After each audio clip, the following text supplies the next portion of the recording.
এই দৃশ্য তো বহরমপুর কোনোদিন দেখিনি আমরা। আমরা রাজনীতি করি, আমরা লোককে ডাকি, বোঝাই, আসি, কিন্তু আজকে নারী সমাজের যে আহ্বান, বাংলার নারীরা সন্ত্রাসের থেকে মুক্তি চাইছে, তারা স্বাধীন হতে চাইছে, স্বাধীনভাবে বিচরণ করতে চাইছে, এটা একটা নতুন একটা, যা কোনোদিন জীবনে দেখিনি সেই রকম একটা আন্দোলনের সাক্ষী থাকতে পারছি। তার জন্য একজন সিটিজেন হিসেবে এসছি আজকে। আমি অধীর চৌধুরী রাজনীতিবিদ হিসাবে আসেনি, এক্স এমপি হিসাবে আসেনি, কংগ্রেসের সভাপতি হিসাবে আসেনি। আমি একজন নাগরিক হিসেবে এসেছি। আমি কারির পিতা, কারির আমার কোনো বোন, আমি তাদের হয়ে এসেছি। আর কোনো উদ্দেশ্য নেই, শুধুমাত্র আমার অন্তঃস্থল থেকে সমর্থন জানাতে এসেছি।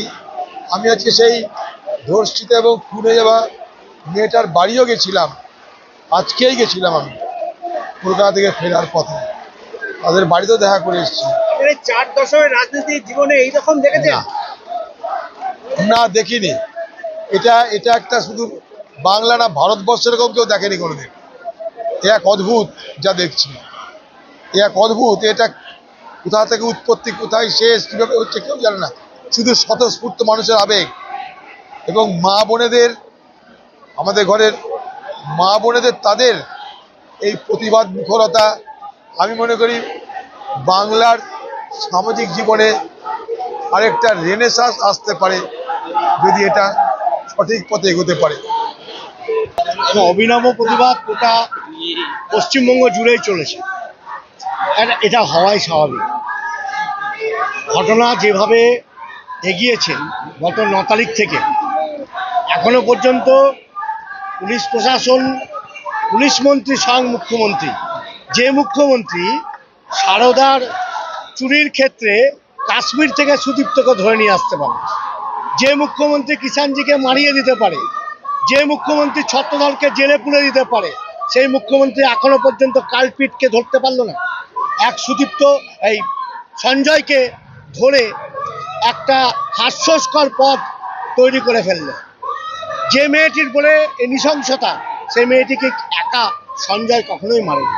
এর পিছনে বিরাট বড় চক্রান্ত কাজ করছে এবং বিভিন্ন সূত্র মারফত জানা যাচ্ছে যে আরজি করের প্রশাসনের যারা সুপিরিয়র ছিলেন তারা এসে যুক্ত, এবং এটা প্রশাসনকে বার করতে হবে। কেন প্রশাসনের এই অচল অবস্থার জন্য আজকে গোটা স্বাস্থ্য ব্যবস্থা পশ্চিমবঙ্গে ভেঙে গেছে? আমরা চাই সুনির্দিষ্ট তথ্য তুলে সাধারণ মানুষের কাছে পৌঁছে দিক। যেভাবে পোস্টমর্টমের রিপোর্টে দেখা গেছে যে এক নয় একাধিক ব্যক্তি সেই মেয়েটিকে জীবন্ত অবস্থায় রেপ করে গলা টিপে পেলভিস ভেঙে দিয়ে হত্যা করেছে।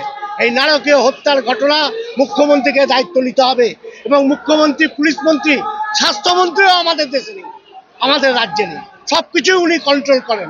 তো পুলিশ মন্ত্রী এবং স্বাস্থ্যমন্ত্রী উভয় যদি দুজনেই থেকে যদি এর বিচার না পাওয়া যায় তাহলে পশ্চিমবঙ্গ যাবেটা কোথায়? উনি না সবসময় গণতন্ত্রের কথা বলেন, উনি না সবসময় উন্নয়নের কথা বলেন, তো কোথায়? একজন ডাক্তার মারা গেলেন, সেই ডাক্তারের ন্যায্য বিচারের জন্য আজকে গোটা পশ্চিমবঙ্গ উত্তাল। আমরাও এই বহরমপুরবাসী দল মত নির্বিশেষে সকলে মিলে আমরা এই প্রতিবাদে সামিল হয়েছি, যার জন্য আজকে বহরমপুরের টেক্সটাইলের মোড়ে আমাদের এই প্রতিবাদ সভা।